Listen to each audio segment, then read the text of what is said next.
Welcome to Next in Nonprofits. I'm Steve Boland, and I am very pleased to be joined today by Alan Harrison, the author of the Scene Change books, plural. We're going to talk about that in just a second. Alan, thanks so much for taking the time today. Well, thanks, Steve. It's nice to be here. I'm excited to talk about your books and your decision to kind of reach out to arts communities in particular around some messages. We're going to get into that in a second, but you've had a career before writing these books. Can you just give us a little context about your background and what led you to deciding to share things through Scene Change? Sure. For 30 years, I worked in the nonprofit arts sector, either as a director of a department or as the managing or executive director of a company, split pretty much half and half. Over the years, there were several things that just didn't work and never worked. There was always a struggle for funding. There was always a struggle for attention in the nonprofit market.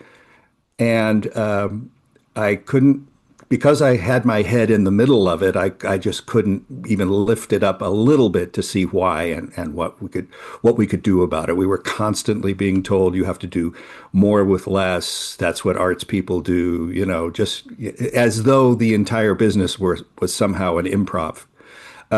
So yes, and we so we were forced to do that, and that did not make things better. So I kept wondering why the arts weren't fundable, and then I started looking at the history of it and all. When I left my last organization and went into consulting, it dawned on me, because I had time to think about it, that the problem was not necessarily with the funders, and in fact, usually wasn't with the funders. And by funders, I mean both individuals, which is the bigger part, and the corporate and what have you. But with the arts organizations themselves, that they weren't acting as charitable organizations. In the sense that they weren't providing any charitable impact to their communities, something tangible. So I went back and I looked at the IRS Section 501c3. Let me interrupt myself by saying when I speak to groups and I ask how many people have actually read Section 501c3, that thing that governs what you do, 10% is the most I've ever gotten. Yeah. This is from people who lead nonprofits or are chairs of boards of nonprofits or whatever, and they haven't even read it. I think they think it's probably just a bunch of legalese. It's really not. When you get into the exempt purposes, those things that you're supposed to be doing, it's very simple.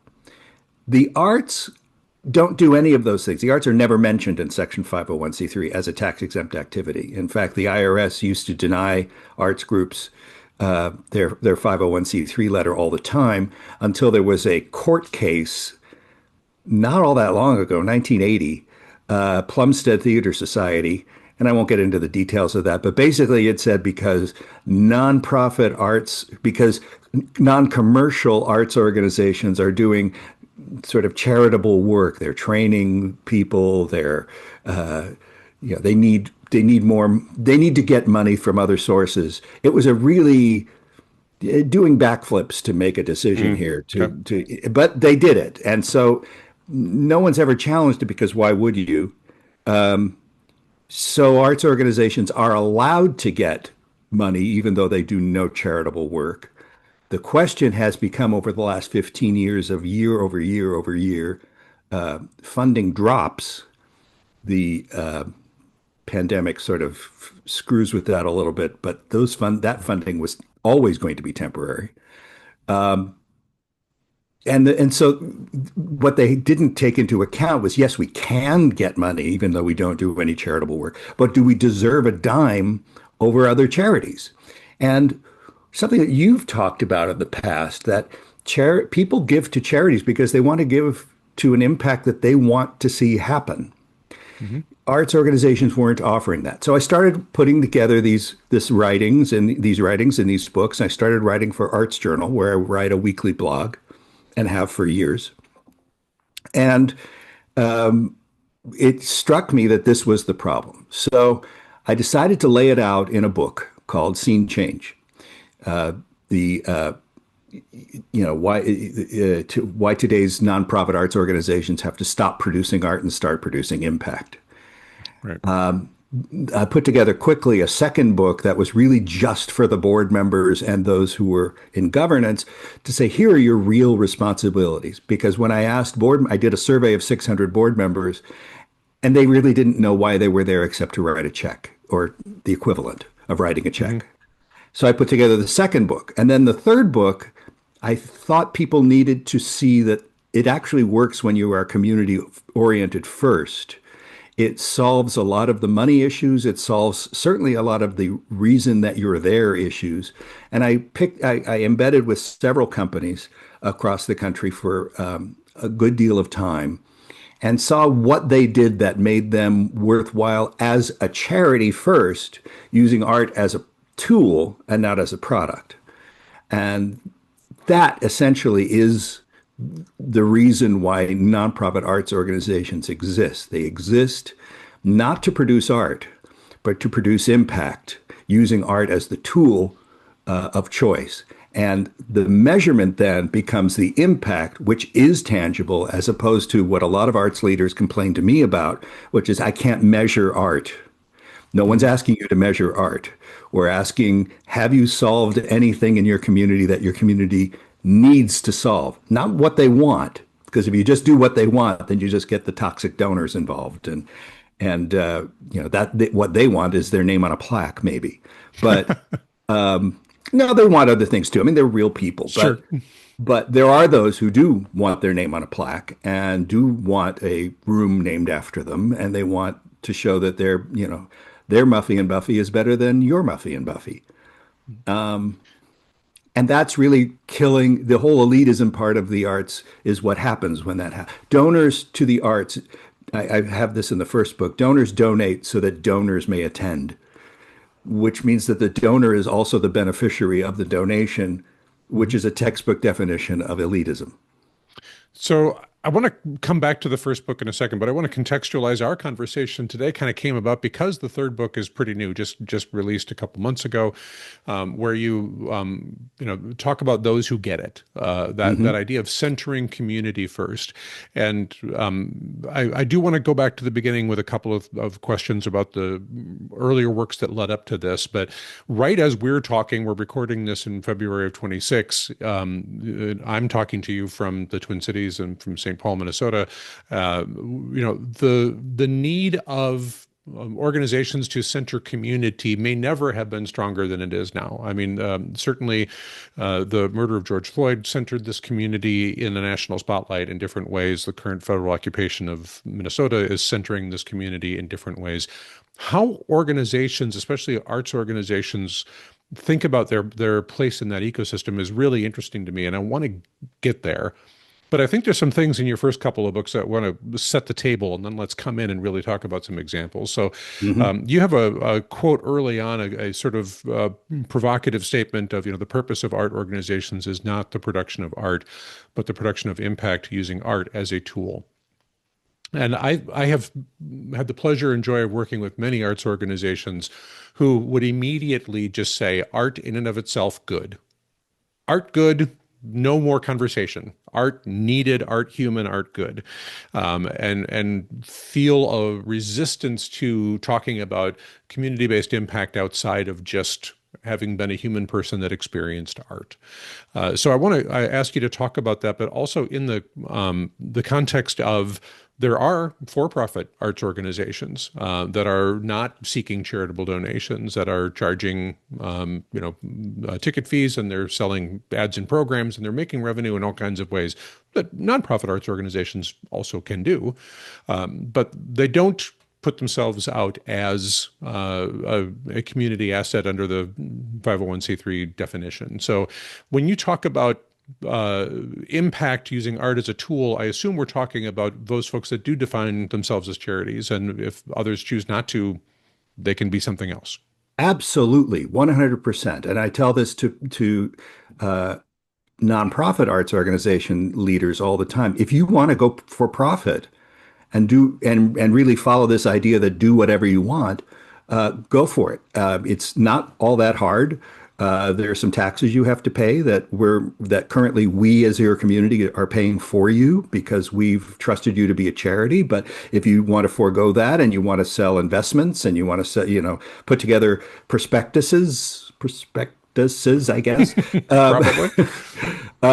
and get investors and pay them back and go into a for-profit mode, go for it. In fact, it really do it. Don't just talk about it because right now some of the larger organizations that don't do charitable work are just vacuuming money out of the system because the system is really leans toward just continuing to give where you've given before. And so even organizations that at one time were charitable and that aren't anymore are still getting money as though they were. To your first point, though, art is good. I have no problem with art. Art is great. There's a difference between the three, or among the three topics here. There's art, there are artists, and there are arts organizations, nonprofit arts organizations. Art is essential. Art is essential because you can't escape it.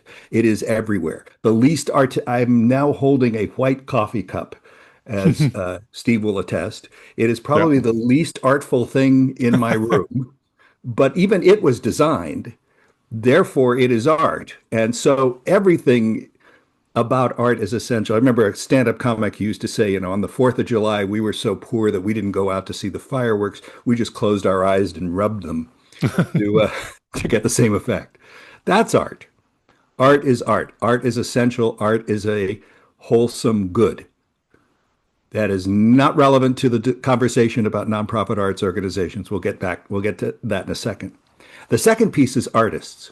Artists are magical because artists can take disparate pieces of information, art, ideas, materials, whatever, and put them together in such a way that it creates a new thing of value that is art. So if you've created an artistic piece, there's a magical aspect to that where you're really combining a whole bunch of things. If you don't want to think of it as magic, if you want to think of it as just science, that you're pouring stuff into test tubes and then this thing happened. There is something wonderful about artists, and artists deserve a ton of support. Artists get the least amount of support in this group. Then you get arts organizations, which do not create art. They do not, they're not arts create. They're assemblers essentially of people. Well, they'll get people together and then they create art. There were art and artists existed before there were arts organizations, and they will Yeah. exist after they've all gone bankrupt. So what you have with nonprofit arts organizations is you've decided to become a charity, you've registered with the state, and you've promised to follow charitable impact as your rule. This differentiates you from a commercial arts organization. You are not trying to be a commercial arts organization. Doesn't mean that you're not. So you get into things that are measurements in the field that really shouldn't be measurements of or metrics of success. Nonprofit arts organizations often are asked by large funders, small funders. They asked about ticket sales. They're asked about economic impact in their communities, and they're asked about it's some sort of education metric. Well, generally speaking, that's the three-legged stool of support, and those legs wobbled and broke years ago. The first one, measuring art as or measuring your impact by ticket sales. Ticket sales is a for-profit. It's a for-profit metric. It's popularity. It's how many tickets did you sell? That has nothing to do with the charitable impact of what you do because there's nothing charitable about a ticket sale. It's a contract. Person pays money, gets tickets, sees show, end of contract. So that's not a leg. The second leg is economic impact of the community, which is nice. I mean, cities care about these things and regional funders care about these things, but they're not. If you were to decide that because $25 on top of the ticket price by some average made by somebody somewhere is going into the community by virtue of them attending your show because they have to park and there are restaurants and there's babysitters and what have you. Mhm. Well, restaurants do that. You could say that about every restaurant in your region because people go there and they also have babysitters and pay for parking and sometimes they buy a ticket to, the local orchestra. So they're more movers, they're better movers of economic impact than an arts organization is. So I dismiss that as not being a vital charitable impact sign. Then the third one is a little bit more mushy. It's the education aspect. They'll take some national data. Students who take part in after school arts organizations do better, in music organizations do better on their math tests. They'll take that. Well, if you go down to, I found the study that was based on. There were 39 kids in the Bay Area near Stanford. That's it. It was based on 39 kids near Stanford. You can't really make a national arts Mhm. policy based on 39 kids in Stanford. The other part is it's irrelevant to your arts organization because unless you can prove to me that your students did better by virtue of attending your shows, uh, by testing them, by, all of those things that educational organizations do. They test, they consult, they counsel, all of those things with these students.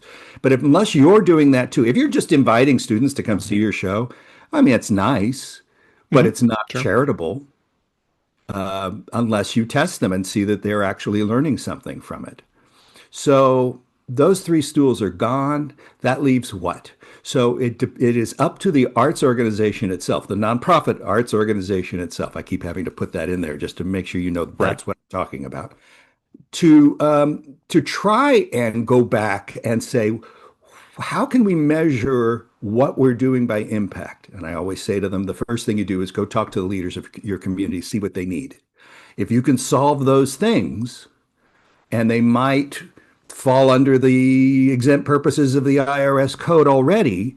Relief of the poor, the distressed, the underprivileged, advancement of religion, advancement of education or science, public buildings, monuments or works. Some of them kind of fit their way through that little maze.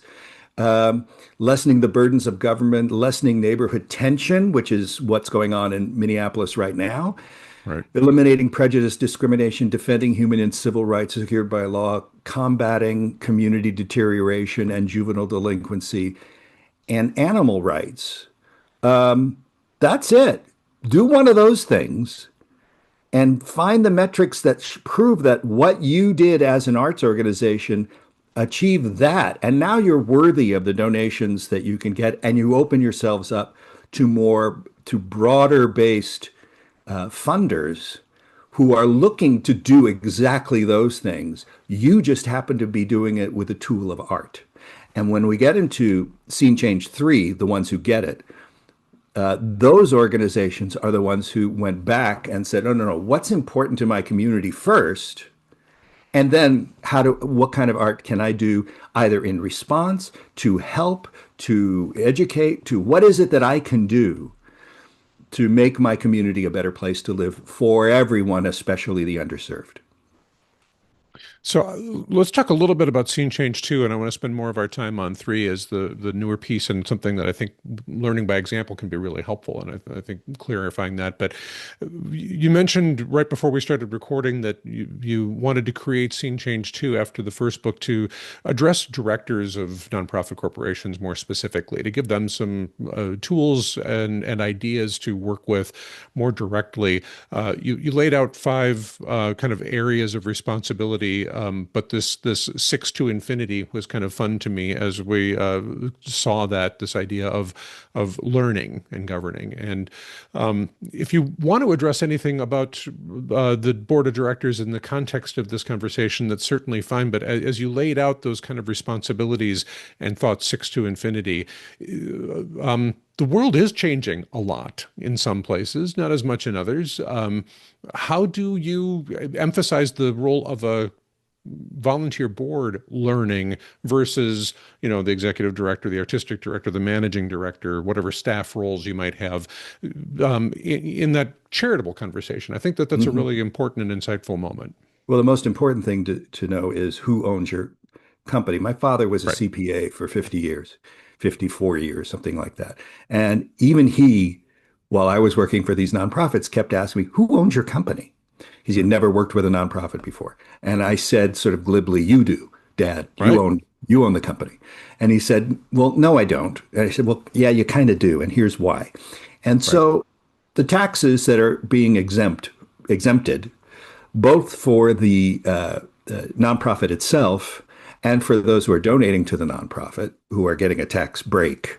Those occur, and tax break means taxes not paid. So those breaks occur because you've made a deal to make them occur. There are people who are actually paying those taxes, and that would be your community at large. When you look at the amount of taxes that have to be paid to keep your community running. Therefore, you are owned by the community. You are owned literally by the state in which you do business because that's who issued you a 501c3. Even more than a community, it's a literal the state Hmm. itself. It's Minnesota, it's California, it's Washington, it's whatever. So they've given you this thing. They've given you a letter that says you qualify under certain aspects and and go and make us better. If you then choose not to, you are doing a disservice both to your state, but to your boss being the community. The board is there as they're not a buffer. They report to the community. They are the direct reports to the boss per se. And the executive leadership reports to the board.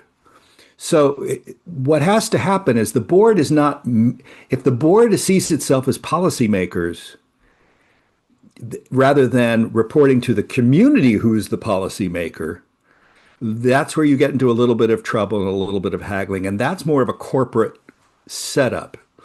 Was it Jim Collins who said that, who was in a meeting of a nonprofit, and there was a guy there, why don't we run this more like a business? Yeah. And Jim Collins said in this very meeting, 90%, 95% of businesses out there are mediocre. What we want to do is actually create better people, better. We're trying to make lives better off by doing work. Do you want that to be mediocre or do you want that to be great? And the answer is, of course, you want to be great. Nonprofits deal with impact. For profits deal with money. So when you try to make the nonprofit a complete money machine, and the first thing that's talked about at every board meeting is how are we doing financially, you've got a problem. What I really want to know, I want to know how you're doing financially, by the Sure. way, as a board member, but because I'm fiscally responsible or fiscally, I'm a fiduciary. Hmm.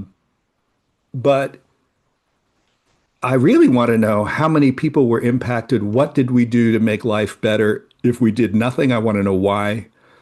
If something didn't work, I want to know why, because that's not a bad thing. Failure is a great teacher, but I want to know why.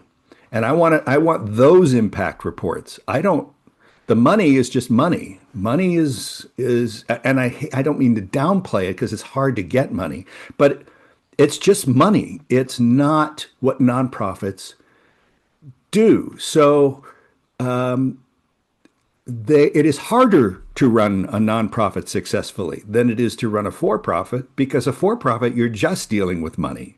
And a nonprofit, you're dealing with people's lives and making them better off. And I don't mean just the art, I mean all nonprofits. Hmm. It's about the people and making lives in your state better for having existed.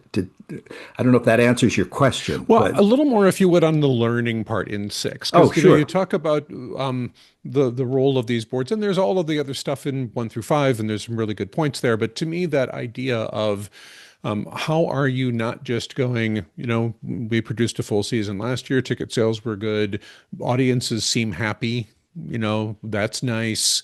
What am I learning?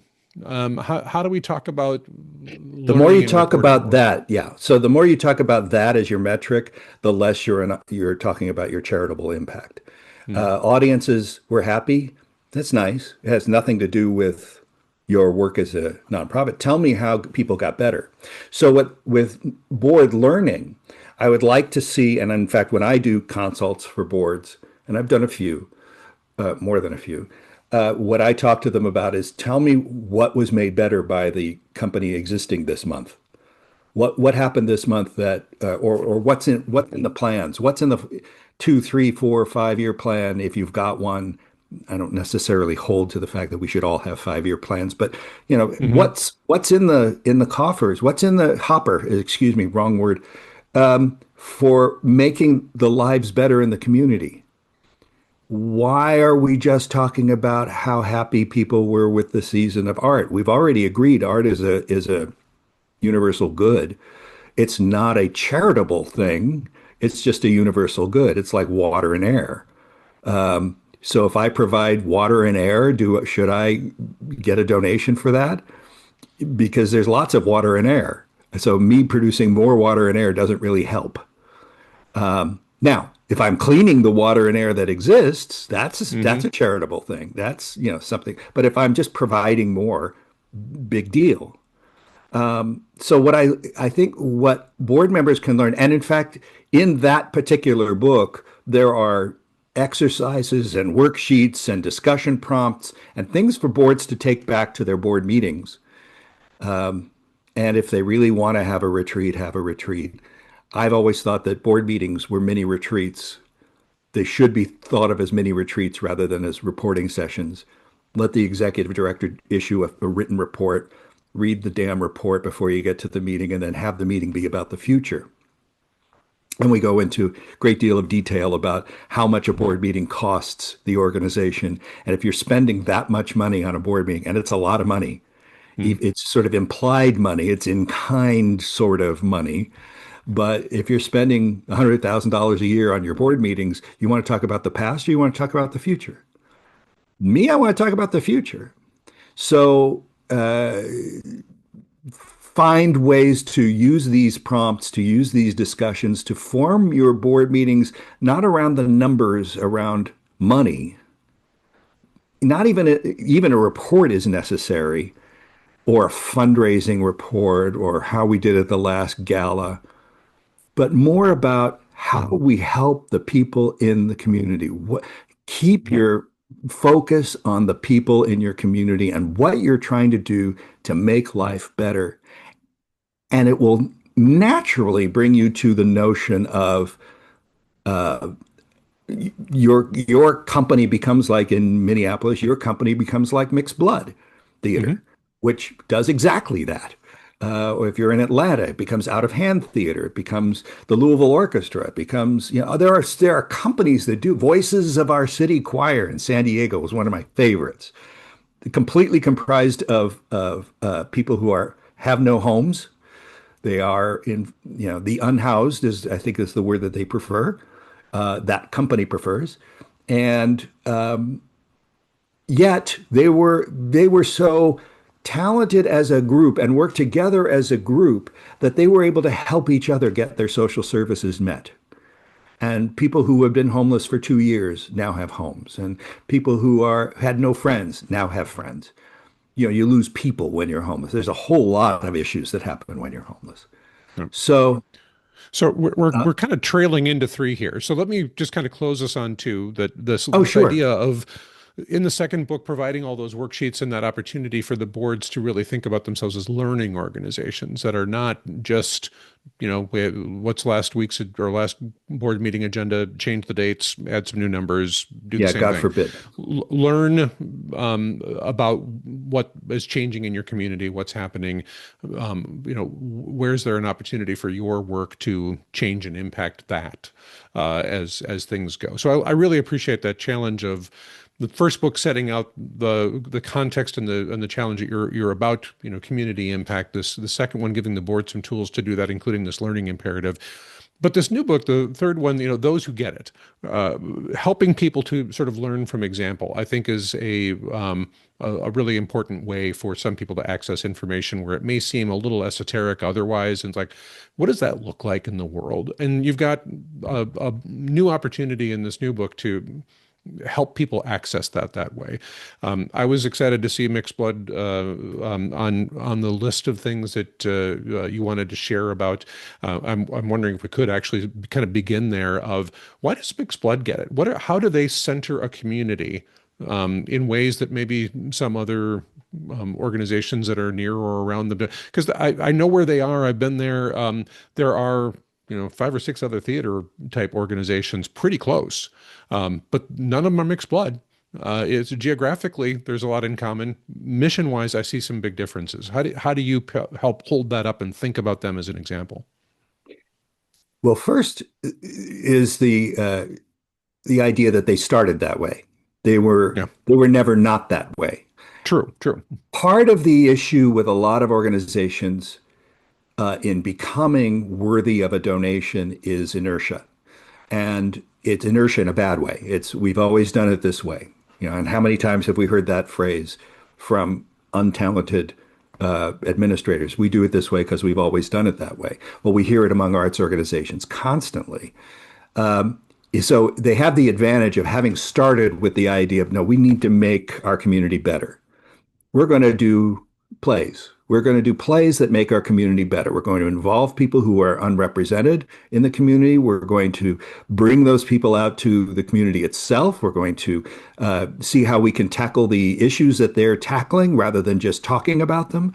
We're not just going to present oh, here's the problem. We're also going to work with other nonprofits to see what the solutions are and see how we can make them better. And so, as a result, over the years, they've become a positive force, making things better in the city, in the region. They are completely worthy of their nonprofit status. There is no question that they are tackling all or almost all of the issues mentioned in the exempt purposes part of the 501c3, and they are successful in that sense. They should be getting all the money in the world. They don't, because people don't know, and people are locked into this idea of the Walker Arts Center, perhaps, or the Guthrie, and saying, well, that's the big theater in town. Well, it may be the largest, it may be the behemoth theater in town, but it's not the one that's doing the most work for the community of Minneapolis. It's just doing the most art. Anybody can create art. Let me say that part again, because I don't think people get that. The barrier to entry for an arts organization, any arts organization, is so low as not to be in existence. You could have the Walker Arts Center, you could have a play at the Guthrie Theater, let's say, and you've got two guys standing in front of it with a guitar case playing banjo music poorly, if, and they are your competition. They are absolutely if you're not a charity, they are in direct competition to what you do. So there is no barrier to entry for other arts organizations. Theaters pop up all the time. Music places pop up even more. Commercial and non-commercial, commercial and nonprofit. Mhm. I have to stop myself because I've said the word non-commercial. Please get that out of your vocabulary. There's no such thing as non-commercial. There's only nonprofit and there's only for-profit. That's it. Everything else are just euphemisms that people use to think that well, we're not a charity, we're non-commercial. No, you're a charity, you're a nonprofit. Those two are the same thing. But there is no non-commercial or not for profit is just a fun way of saying nonprofit. It doesn't mean that it's different. Mhm. Okay, soapbox down. Um, but the so that's what they do at Mixed Blood. They've always done it. So when I look at arts organizations that have inertia, that have used inertia to harm themselves, who have decided that they are, what is it that you can't turn a battleship? It's hard to turn a battleship. Well, you know what? What if you broke up the battleship into a bunch of little boats? It's easier to turn that. Why don't you do that? Why don't you start fresh? Go back to port, disassemble your battleship, reassemble it as a bunch of little boats, and be able to tackle the waves that are hitting you rather than trying to be bigger than the waves. The waves are all of the, in this metaphor, are all of the issues that are affecting your community. It is ice in Minnesota. It is ice in Los Angeles. It is ice Yeah. in Dallas. It is ice in Portland. It's ice in Seattle. Not perhaps as deadly, well, maybe as deadly as ice in Minnesota. We Right. just haven't gotten the news yet. Right. But it is, those are the waves. It's much easier to tackle those waves with a whole bunch of little boats than with one big battleship that doesn't even see those waves because they're so high up. The the experience of seeing them in a context, I think, when you talk about their mission impact on community is really interesting. As you thought about writing the third book and talking about those who get it, I mean, I can totally understand mixed blood because I know that area because it's where I live. How did you think about which other stories were illustrative to bring out in the book that, would really help? Because I do think that there must be a decent number of folks that really do. What was the language that you had in the board one? I have it in my notes here about where the board is answering that question. Why does this company need to exist? Yeah, Why is it us? I mean, again, almost anybody can make art. Why do we need us? And if we answer that question about, well, we need us because this impact isn't going to happen if it isn't for us. right. How did those stories come to you? How did you find those other places? A lot of research, just a boatload of Yeah. research. I started with the idea, how many, I asked myself, and then I did the books, actual books of research, not just internet stuff. But there are about 133,000 nonprofit arts organizations in the United States right now, as we speak, all sizes, but about 133,000.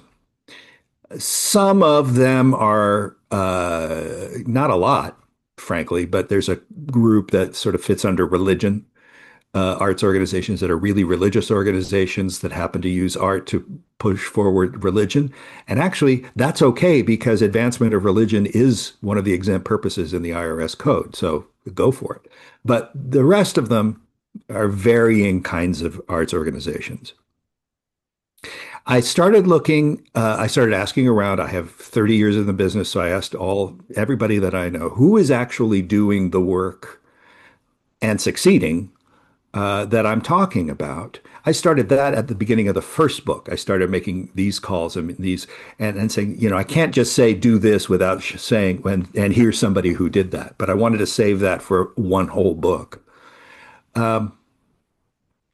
And that's when I found the first ones I found were the was Ariel Fristow and Adria Kitchens at Out of Hand Theater in Atlanta.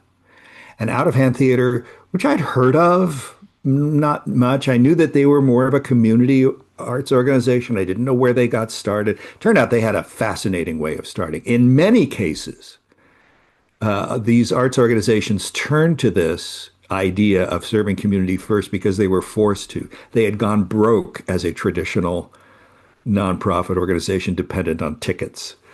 Oh, well, what if we're not dependent on tickets? And through a Hmm. series of interactions, and it's a great story. And I'm not going to talk about it here because I'd rather people just read the book and read that section on them. It's just remarkable the work they've done. They went from ultimately they've grown to be the second largest theater company in the state of Georgia, and they don't sell tickets.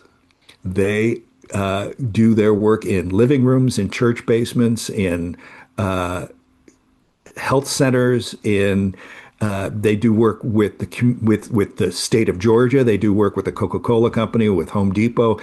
And their funding comes from various sources, almost, and very little of it is through the arts because there isn't a lot of money in the arts. There's an arts program with the city of Atlanta. There's an arts program with several cities that there were, but it's not a lot of money. The money that they're getting that pays for their $2 million budget comes from these larger companies and comes from pockets that aren't arts oriented but are more community that have specific needs in the community. They're doing a play right now takes place it's about being incarcerated in Georgia. And it's been getting, I mean, from the critical standpoint, it's getting great reviews and all that, but they don't care. What they care is that people are now knowledgeable about what it means to be in prison in Georgia. After the plays themselves, they make commitments, not just talk about it. It's not just a post-show talk. It's a they sit and they say, how can we make this better? Who do we write to? What kind of work can we do? What congressman do we write to? What legislation needs to be written to make this kind of life better off for us? And that's it. I mean, that's what they do on every topic that they deal with. It is something that is happening to them right now in Atlanta. And as such, they've been enormously successful in growing as a community-based organization that happens to use art as a tool. Uh, so that was first. Then I read about Louisville Orchestra and how they had gotten a grant from the state of Kentucky, a very red state, to tour the state with its orchestra as a bridge of the urban, which is a euphemism for black, and rural, euphemism for redneck white, groups together to try and bridge the cultural gap between the two, because music is a universal language. That's how it started. But it really depended on the leaders of that place. The best of which is their conductor, Teddy Abrams, who is, I would pray at his altar because he doesn't, while he cares about the music, he talks about excellence as a baseline. They won a Grammy and all of that. So they're a very good orchestra. But it's a that's he says, of course we want to be an excellent orchestra.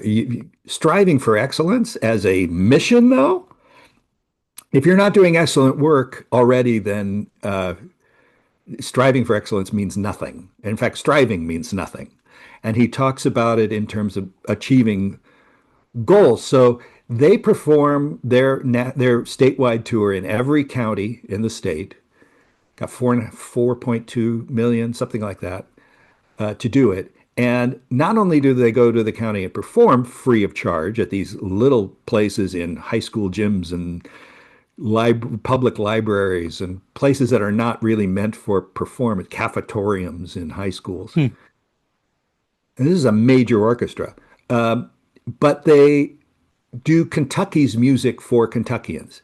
Yes, they may do the one piece in their concert, in their evening concert that has some sort of European background, just something familiar for the people there, so they understand that classical music is. Oh, I know that song. I know that's how they think of it. I know that song because they're not sophisticated, opera clapping people wearing gloves. Uh, but then they'll also bring on a bluegrass band, and that will play with the orchestra to create a Hmm. sound that is wholly different from both. They'll bring a jazz band playing Kentucky jazz. Louisville jazz has a huge jazz scene. Um, and and they'll bring it all over the state. It was so successful that the very Republican state senator who Hmm. sponsored the bill, sponsored a renewal of the bill, oddly to the consternation of some of the other arts organizations who thought that they were okay. It's our turn this time.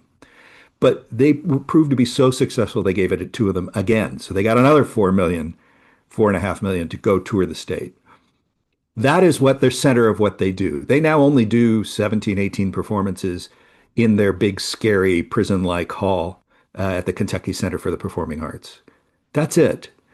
That's who gives the opera claps. But when they're playing in a high school gym and people are just off the farm, you could tell because their shirts are dirty and the family has come from the house and they're wearing their Sunday best and they're dancing, they're clog dancing in the aisles.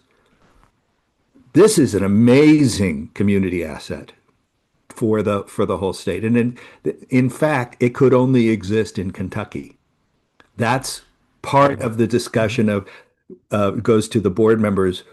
What we do this. Why are we different from all other arts organizations? Sort of the Passover question. And I regret to say we are just about out of time. I realize it Oh, just I'm like we just sorry. got I'm started verbose. talking.